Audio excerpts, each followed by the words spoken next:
ఇప్పుడు next step ఇంకొకటి తీసుకున్నారు రాజకీయాలని చెప్పి. సో దీనికి కూడా మంచి సపోర్ట్ ఉందా? ఎందుకు ఇవన్నీ నీకు హ్యాపీ లైఫ్ లీడ్ చేయొచ్చు కదా అని ఎప్పుడు అనలేదు? నాకన్నా ఎక్కువ సేవా తత్పరత ఉంది మా ఇంట్లో, మా వాళ్ళందరూ. మా వారికే కానీ అమ్మో నేను ఎందుకు పనికిరాని వాళ్ళ ముందు. మా వారి మీకంటే ఎక్కువ మా దానవీర సూరకర్ణతో ఒక లెక్క మా వారు. నా పిల్లలు అంతకన్నా దేశం ముందుకు పురోగమించాలి అని అంటే పైగా వాళ్ళు అంటారు, అమ్మా నువ్వు వెళ్ళాలమ్మా, నువ్వు ముందు నిలబడు అని. నేను చాలా చాలా నిజంగా ఈ విషయంగా మా అమ్మ, మా తమ్ముడు, మా వారు, నా పిల్లలు, మా అత్తగారు, మా మామగారు, వాళ్ళకి తెలిసి పెద్ద రాక్షసి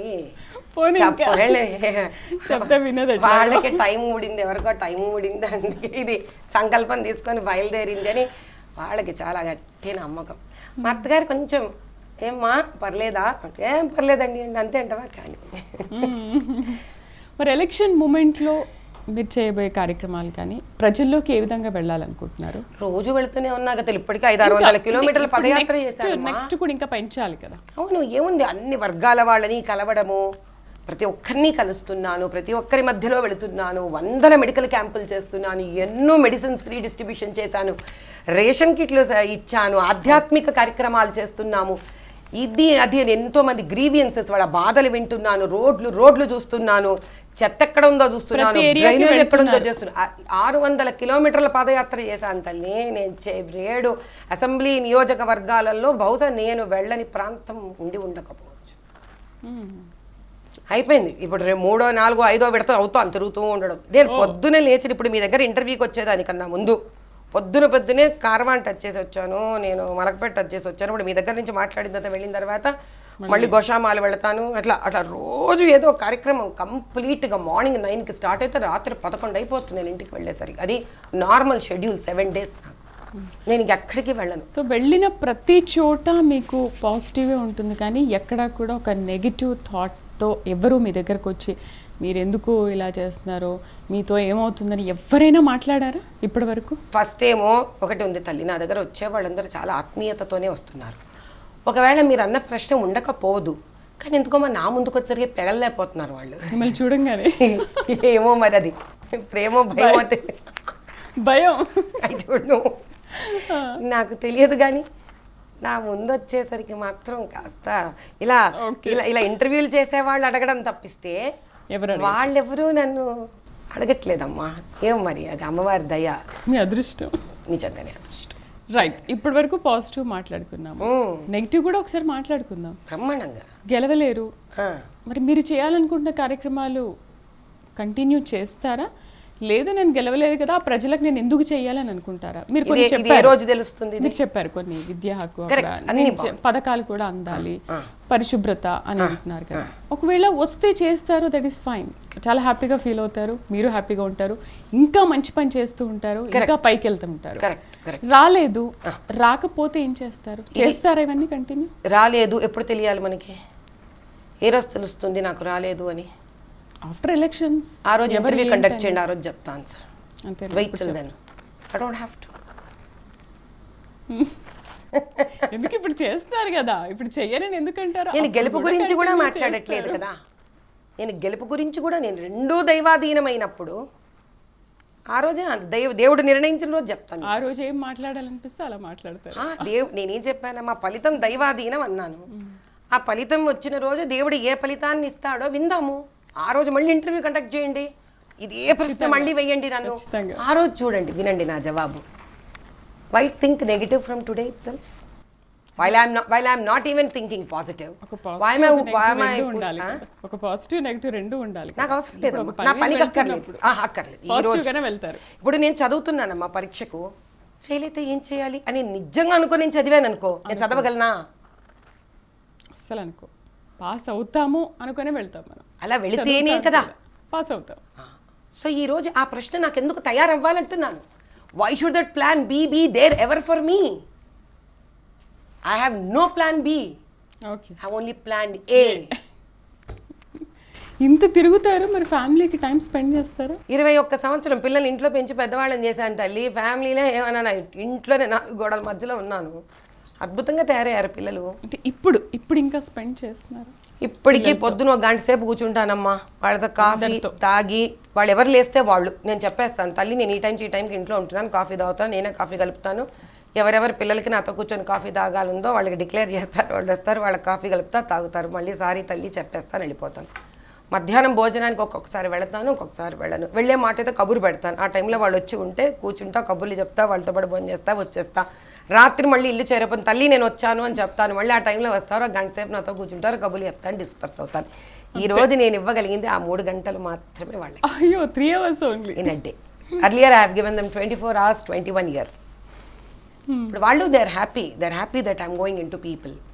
వాళ్ళు అన్నారు, ఇంకా ఇప్పుడు నువ్వు ఎంతైతే ఈ జీవితం అంతా ఒక లెవెల్ ఎదిగావో అమ్మ, ఒక వ్యక్తిగా నువ్వు నేర్చుకున్నావో, నీకున్న క్వాలిటీస్తో పాటు ప్రజలకు అందించాల్సిన సమయం వచ్చింది కాబట్టి ఎంతన్నా కూడా కొంచెం అమ్మ అని అలవాటైన ప్రేమ కదా, నాకు మనసు పీకుతూ ఉంటుంది. సో అలా పొద్దున మధ్యాహ్నం చాలా మటుకు 99% కుదరదు. పొద్దున రాత్రి I see that at least 1 hour I spend with my children. ఎందుకంటే వాళ్ళ మొహం చూడకపోతే నేను రీజువినేట్ అవ్వలేను. ఫస్ట్ డ్యూటీ కాదు, నాకు బెంగ వచ్చేస్తుంది, నాకు ఖచ్చితంగా వస్తుంది, అమ్మో చాలా బెంగ వస్తుంది నాకు ఆ పిల్లల మొహం ఒకసారి చూడాల్సింది. అలా వాళ్ళకి అన్ని చెప్తా, నేను ఇది చేశాను అది చేశాను అని చెప్తే వాళ్ళు కరెక్ట్ చేస్తుంటారు, నా తప్పులు నాలోని తప్పులు వాళ్ళు కరెక్ట్ చేస్తూ ఉంటారు, నిర్మోహమాటంగా చేస్తారు. I receive it. సో మీరు ఇంకా మీ నియోజకవర్గ ప్రజలకి ఇంకా ఏం చేయాలనుకుంటున్నారు? అనంతం ఉంది తల్లి అక్కడ చేయడానికి. నిరుద్యోగత ఉంది, మగపిల్లలందరూ ఆడపిల్లలందరూ ఏ దిశగా వెళ్ళాలో తెలీదు. పాపం వాళ్ళేమో చాలా వెస్ట్రన్ కల్చరే కరెక్ట్ ఏమో అనుకుంటున్నారు, కానీ ఇంకా చాలా ఆధ్యాత్మికత ఉంది వాళ్ళలో, ఆ మిక్స్చరు కన్ఫ్యూజన్ ఉంది వాళ్ళలో. సో వాళ్ళందరికీ ఉద్యోగ సదుపాయాలు ఎలా చేయాలో ఆలోచించాలి. దీనికి నేను చాలా కుల వర్గాలతోటి కూర్చోవాలి, పెద్దలతో కూర్చోవాలి అనుకుంటున్నాను. చాలా సంఘాలు ఉన్నాయి, అంటే ఇప్పుడు మీకు మరాఠీ సంఘాలు ఉన్నాయి, రాజస్థాన్ నుంచి వచ్చిన సంఘాలు ఉన్నాయి, మధ్యప్రదేశ్, ఉత్తరప్రదేశ్, అలా భాషాపరంగా సంఘాలు ఉన్నాయి. మీకు బసవ సమాజం ఉంది, దాని తర్వాత ఇది కాక మోచి అనే ఒక సమాజం, చెప్పులు కొట్టేవాళ్ళు, కుమ్మరి వాళ్ళు, అట్లా రకరకాలు ఉన్నారు. వీళ్ళందరితో కూడా కూర్చోవాలనుకుంటున్నాను. ఎందుకంటే వాళ్ళు ఏమనుకుంటున్నారు, వాళ్ళ మనసులో ఏముంది, ఆ పెద్దలతో కూర్చోవడం, ఆ యువకులతో యువతులతో కూర్చోవడం. For the first time I want to go in to people to understand what they want. వాళ్ళు ఏం కోరుకుంటున్నారు, వాళ్ళకి ఏం కావాలి, వాళ్ళు ఇప్పుడు కూడా మీరు ప్రజల్లోకి వెళ్తున్నారు కాబట్టి అడిగి తెలుసుకుంటున్నారు. కానీ అంటే ఇప్పుడు నేను డైరెక్ట్గా ఆ ఎండ్ వరకు ఇంకా రాలేదు. రైట్ నౌ నేను తెలుసుకుంటున్నది ఏంటంటే వాళ్ళు ఇమీడియట్ వాళ్ళ ఇబ్బందులు ఏంటంటే, ఇప్పుడు అమ్మా నువ్వు రా, ఇప్పుడు ఇంకా వాళ్ళు అసలు ఏమీ మాట్లాడట్లేదు. వాళ్ళు అమ్మా నువ్వు రావాలమ్మా, నువ్వు నిలబడాలమ్మా. అసలు ఇంకా వేరే ఏమి వాడు ఇంకేమైనా మన బాధలు అడిగినా అవన్నీ తర్వాత అమ్మా, నువ్వు వస్తే అయిపోతాయి. అసలు should look at their confidence. నువ్వు వస్తే చాలు, నువ్వు నిలబడితే చాలు, ముందు మనం గెలవాలి. ఎక్కడా కూడా మీకు నెగిటివ్ అనిపించలేదు? వీళ్ళు అంటే మీరు వస్తుంటే ఎందుకు వస్తుంది, మా ఏరియాకి ఎందుకు వస్తుంది అని ఎవరు అని అనుకోలేదు?